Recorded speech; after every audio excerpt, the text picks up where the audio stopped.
자, 요렌테 오른발. 와, 또 들어갔어. 와, 끝났어.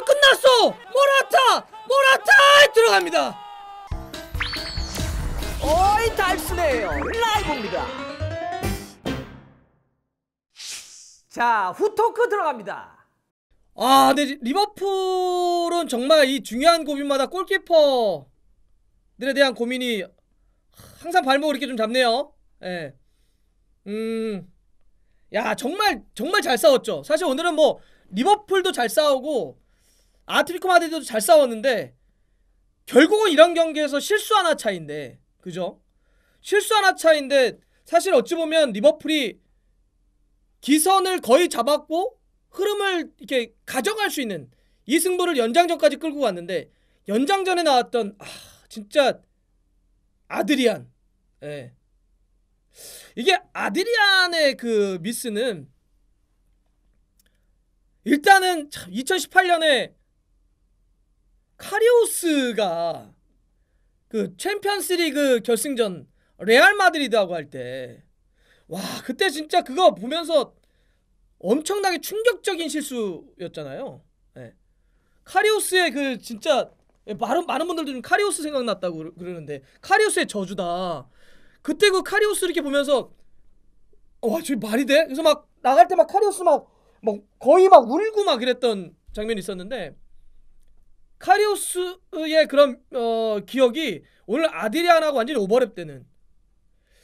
오늘 아드리안이 이제 그 알리송이 부상당해가지고, 예, 대신 나온 거잖아요. 그때 막 울고 멘탈 깨졌다고. 근데 저는 이제 아드리안의 그 장면이 뭐냐면, 정말 이거는 해서는 안 되는 아주 기초적인 미스를 한 게 뭐냐면, 이렇게 볼을 자기가 골키퍼가 받았을 때 골키퍼는 뭐냐면 그렇게 압박 들어올 때는 어떤 선택을 해야 돼요? 기본적으로. 그러니까 킥미스다라고 하는 거는 표면적으로 나타나는 미스입니다. 아드리안이 킥미스를 한 거는 그냥 표면적인 미스인데, 그 미스가 더 치명적인 건 뭐냐면 단순히 킥미스가 아닙니다. 예. 사이드로 가야죠. 왜 그런 상황에서 압박 들어오게 되면 터치라인 쪽으로 가는 거예요. 그래서 혹 잘못 차거나 수비수에게 끊겨도 그게 다시 바로 슈팅으로 오지 않도록, 그게 기본적으로 키퍼들이 볼을 쳐내야 되는 기본이에요. 예. 그래서 봐요. 우리가 그 볼이, 그래서 그 수비수들도 마찬가지인데, 자기가 이 중앙 쪽에서 볼이 끊기게 되면 바로 슈팅을 주니까 기본적으로 수비를 할 때도 상대를 사이드로 밀어내는 수비를 하잖아요. 왜냐하면 사이드 쪽에서는 아무리 좋은 게 나와도 크로스예요. 혹은 어렵게 안쪽으로 들고 들어와서 뭐 연계를 한 다음에 슈팅이 나오지 바로 슈팅은 안 나옵니다. 하지만 중앙에서 가다가 볼이 끊기면 이건 바로 슈팅을 내주게 되니까. 근데 저는 킹미스라고 하는 그 표면적인 보다는 그거를 왜 사이드 선택을 하지 않았지? 이게 일단 더 치명적인 실수였다. 그때 이렇게 아드리안의 시선으로 보면 그때 충분히 사이드로 볼 수 있는 시선이 있었는데, 만약에 자기가 압박을 당했어, 골키퍼가 압박을 당했으면 뭐 사이드로 볼 수 있는 그 기회각이 안 나와, 경로가 안 나왔으면 중앙으로 할 수 있겠지만, 그거를 그 상황에서 그냥 가운데로 줘버리는 건, 그러니까 킹미스도 있었지만 결국 그게 왜 그런 선택을 했는지 매우 치명적인 실수였다. 그리고 오늘 이 아드리안의 이 미스가 더 비교되는 건 뭐냐면 상대 골키퍼 때문에 그렇습니다. 상대 골키퍼 오블락. 이게 진짜 오늘 말이 안 되는 경기였는데,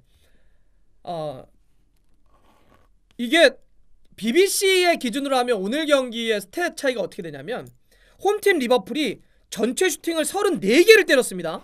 여러분들 그런 거 쉽게 보셨어요? 34개 슈팅 한 경기에? 예. 뭐 갓블락 인정한다 뭐 이런 얘기 하시는데, 리버풀이 34개의 슈팅을 때렸어요.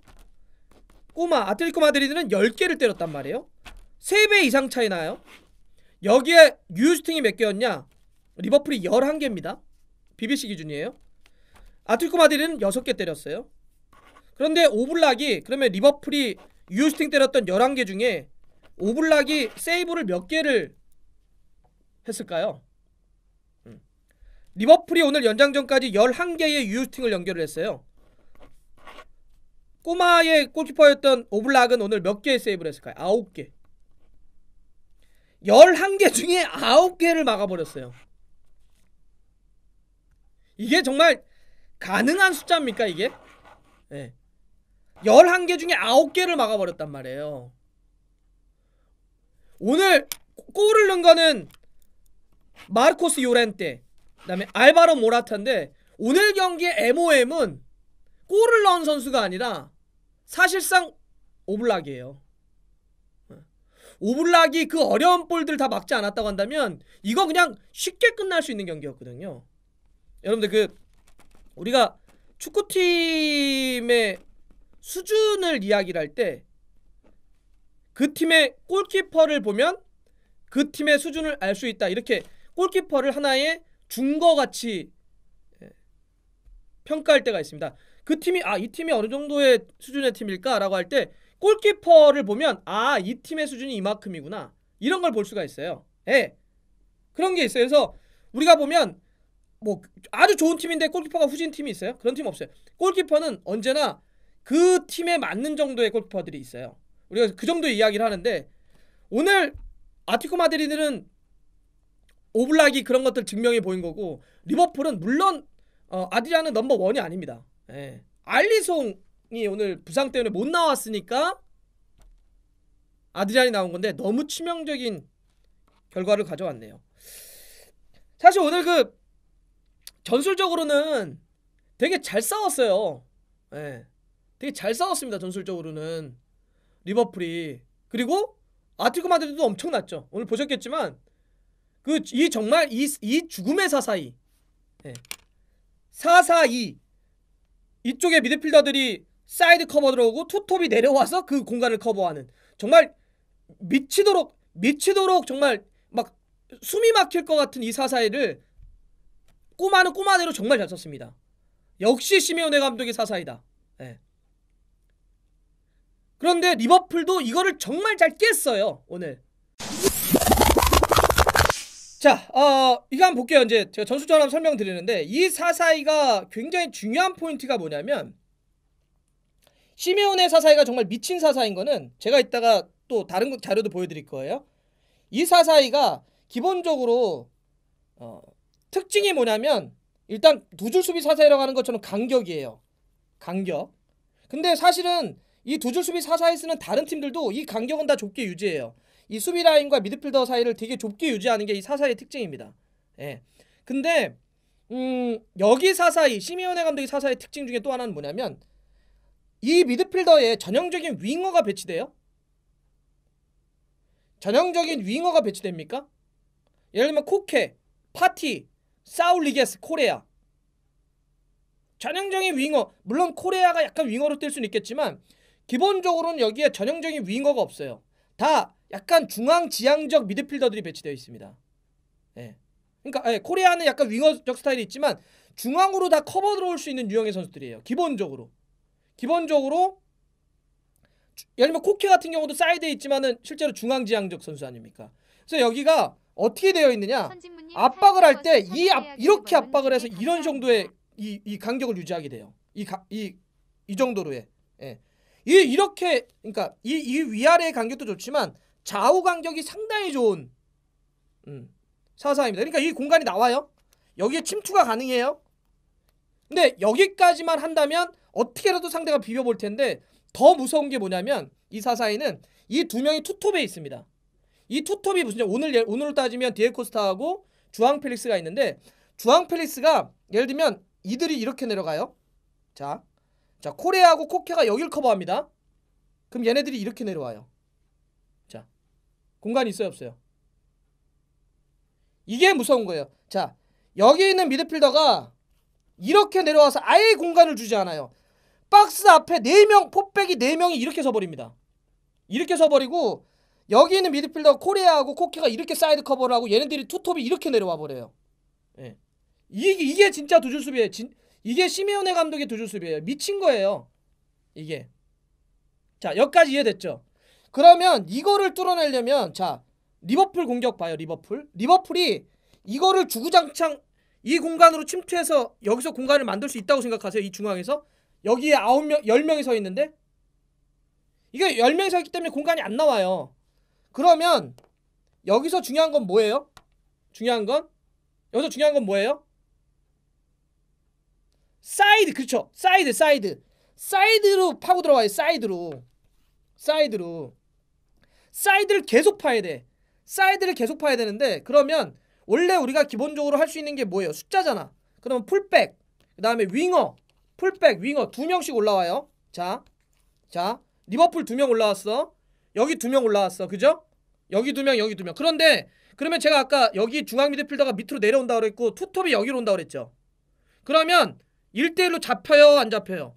아널드, 로버트슨, 마네, 살라가 다 올라온다 쳐도 여기에 미드필더가 커버 들어오고 투톱이 밑으로 내려왔기 때문에 이게 1대1로 잡혀요, 안 잡혀요? 완전 잡히죠. 자, 그러면 숫자 싸움을 걸어야 되잖아. 그때 어떻게 해야 돼? 그러면 여기 있는 선수가 중요한 거야. 미드필더의 4-3-3 때 오늘로 따지면, 자, 여기에 핸더슨이 있고 체인벌린과 베이날둠이 있어요.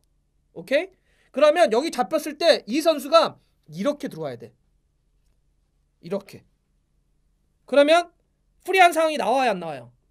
자, 이러려고 오늘, 자, 제가 체인벌린 오늘 선발로 나왔을 때 무슨 얘기를 했어요? 체인벌린 나왔을 때 파비뉴가 최근에 안 좋아서 여기 핸더슨을 바꾼 것도 있지만 사실은 다른 식으로 교체할 수도 있었는데 핸더슨을 내리고 체인벌린을 넣고, 체인벌린을 넣었다는 얘기는 이쪽에 중앙 공격 침투해가지고 이쪽에 하프 스페이스를 공략하겠다는 게 아니라 사이드로 벌려 움직이겠다는 거예요. 왜? 이 두 주습을 깨기 위해서, 사이드를 찍기 위해서. 오케이?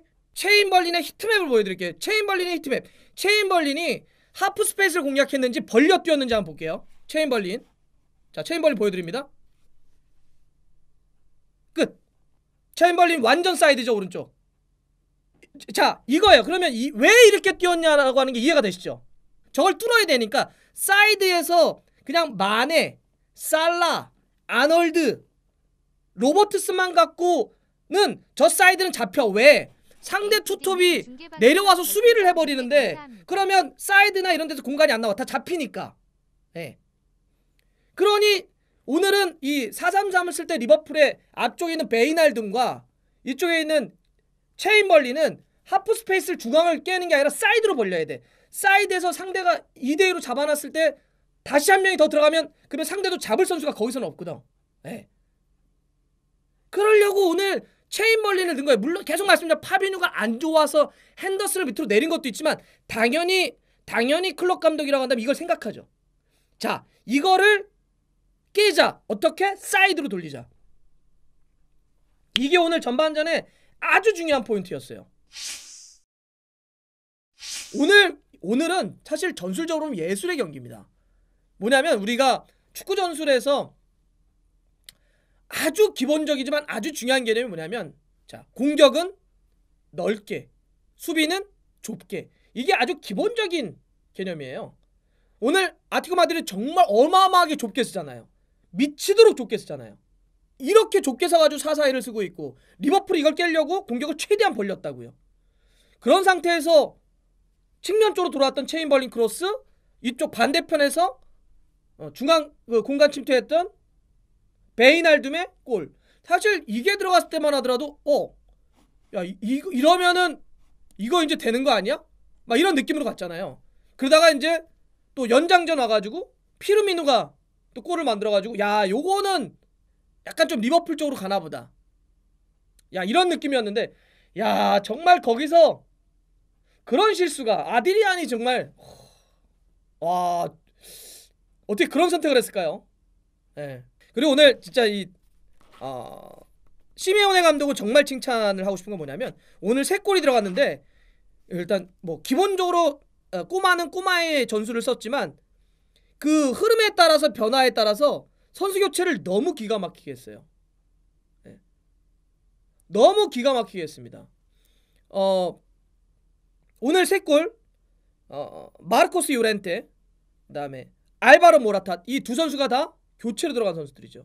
처음에 마르코스 요렌테 들어갈 때 여러분 기억하시죠? 디에코스타하고 바꿔줬는데 후반 초반에 막 디에코스타가 막 짜증나가지고 막 차고 막 그랬잖아요. 근데 그 교체 하나가 결과적으로 이렇게 만든 거잖아요. 그 교체도 보면 좀 지키는 사사이를 하려다가 실점을 하니까 시메오네가 어떤 전술 변화를 줬냐면 이제 마르코스 요렌테를 투입을 하면서 사이드에 있었던 코레아를 최전방으로 올려놓습니다. 네, 코레아를 최전방으로 올려놔. 그러니까 역습 전술에 대한 걸 더 강화시켰죠. 골을 하나 실점을 한 다음에 그게 중요한 거고요. 막판에는 또 어땠냐면 모라타를 집어넣는데 리버풀이 이제 골이 더 필요한 상황에서 좀 무리하게 올라오는 걸 좀 보면서 모라타를 집어넣었죠. 그러다 보니까 또 뒤에서 임기응변에 대단하다고 얘기하시는데 그 카드도 결국 주였습니다. 뒤를 쳤던 게. 그래서 이 두 가지, 그러니까 꼬마 입장에서 시메오네 감독이 이런 선수 교체까지 전술에 대응 이런 까지 다 좋았다 이렇게 좀 볼 수 있을 것 같습니다. 근데 자 진짜 치명적인 거는 이건 진짜 아드리안이네요. 이 경기는 골키퍼로 시작해서 골키퍼로 끝나는 경기입니다. 그리고 저도 4경기를 이번에 다 맞출 수 있었는데 아드리안이 너 안돼! 3경기만 맞춰 그래가지고 올킬을 아드리안 때문에 진짜 아드리안 진짜 문전박대했다. 근데 오늘 전술적으로는 정말 훌륭한 경기였습니다. 예. 공격을 넓게 펼치려고 했었던 리버풀, 수비를 좁게 최대한 하려고 했었던 아틀레티코 마드리드. 결과 전술적으로는 정말 멋진 경기였고 최고의 경기였는데 결과의 힘은 이만큼 갈려버렸네요. 이제 이러면 리버풀은 프리미어리그 우승에 좀 집중을 해야 되는 상황이고, 네. 꼬마는 라리가는 좀 처져 있는데 다시 한번 뭔가 해볼 수 있는 챔피언스리그에서 이런 흐름을 좀 갑니다. 자, 좋아요, 구독 걸립니다. 오이 알람 들어갔어요.